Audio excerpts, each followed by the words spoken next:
Hello viewers, আমার junior ছাত্রগুলোর অবস্থা দেখুন। তো অনিকেত এখন 4 জনকে নিয়ে পুশ আপ মারবে। তো অনিকেত পুশ আপ মারার জন্য পজিশন নিচ্ছে। তো পুশ আপ মারবে কী করে, 4 জন চাপবে কী করে, এক এক করে দেখতে থাকুন।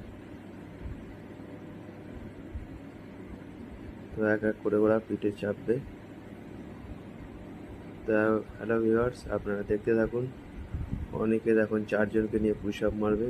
3 জন অলরেডি চেপে গেছে, এবার আরেকজন উঠছে।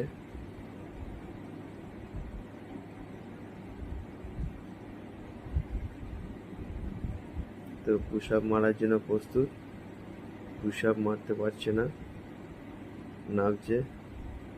তো হ্যালো ভিউয়ার্স, এরকম এনজয় করুন, আপনারা এনজয় করুন, সুস্থ থাকুন, এক্সারসাইজ করুন, ভালো থাকুন, টাটা।